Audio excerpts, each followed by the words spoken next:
Taip, ir kas tą veiklą turėtų atlikti jūsų manimų Litesko ar Alytaus miesto savivaldybė, kokį variantą, vis tiek jūs esat, aš manau, kad galvoja diskutavę, tai norėčiau išgirsti atsakymą. Variantai yra keli.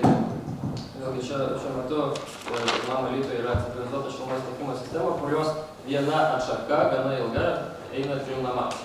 Tai yra variantai tokie, kad tą trasą galima būtų užkonservuoti ir vieną katilą iš katilinės perkelti tiesiog arčiau tų namų, kad sumažinti tą atstumą tiekimo. Kiti variantai galimi, vėlgi, kad tuos namus kaip ir decentralizuoti, jie gali pasistatyti kažkokią tai katilinę tiem 3 namam. Vėlgi, pirmiausia, manau, būtų tikslinga tuos namus modernizuoti, kad suvartojimas būtų mažas, tai atitinkam tada reikia mažesnių galinių įrenginėti, tai pigiau kainuoja. Vėlgi, vieningos prieinimo nėra, čia jau yra tokie siūlymai, o savivaldybė turi pati priimti sprendimą pasitarusi su žmonėm, kas būtų naudingiau. Tiesiog, jeigu katilą perkelia, Litesko lieka tikėjas jiem. Taip, bet tai būtų ekonomiškai neracionalu, nenaudinga. Nes vis dėlto biokuras, ta prasme, to katilo mes ko gero nepritaikysim biokurui. Litesko ar gali jį pritaikyti kaip profesionalai, kaip jūs manote, nes mano supratimu tai paprasta. Yra 2 niuansai, aš neprofesionalas, bet tą tiksliai žinau, kad sumažinti šilumos kainą, tai yra modernizuoti, kaip jūs sakote, namus ir pigesnį kurą. Tai šiai dienai biokuras, ko gero, yra pats racionaliausias variantas. Aišku, galima žemės, kaip čia gilumos ar kaip čia vadinama energija, kurią individualiuose namuose naudojame ir taip toliau, bet iš principo tai nes Litesko tai didžiausias nuostolis yra šiai dienai, mano supratimu, už tą, ką jūs pasakėte, jau gal 3 kartą dalyvau ar 4, nežinau. Šitoje diskusijoje tai daugiau galbūt žinau, bet esmė tame, kad tai yra pats nuostolingiausias taškas, ko gero. Tai logiškai galvojant, atsiprašau, kad retoriškai šneku, bet jūs paneikite, jeigu aš netaip sakau.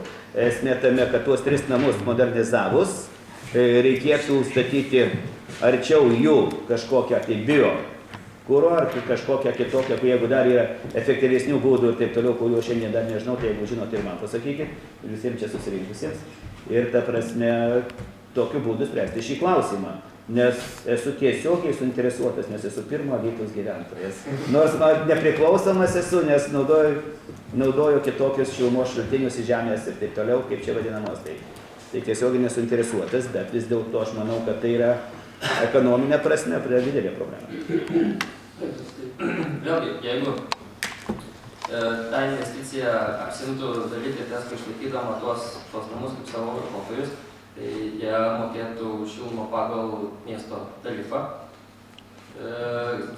Reikia tada vėlgi lyginti, skaičiuoti, ar jiem patiems apsimokėtų, tarkim, atsijungti ir aš manau, matot, profesionalai sunkiau mintis reiškia. Aš kaip profanas, tai galiu drąsiai išreikšti, mano supratimu, nėra čia ko skaičiuoti, jie mokės žymiai daugiau Litesko, jeigu padarys, nes jeigu padarytum per savivaldybę, sakykime, inicijuojant apšiltinus namus, tai ta kaina ryškiai skirsis. Jie turės mokėti dalį miestiečių šito kitoj pusėje tilto, kuriuo aš nelabai suinteresuotas, pajuokausiu, supranti, aš pirmo Alytaus gyventojas, už pirmo Alytų, nuo ko visas Alytus prasidėjo. Čia jumoras, juodas, bet tikiausiai teisingai dėstau, ne? Jeigu jūs nepaneigėte, dėstau teisingai, supratau.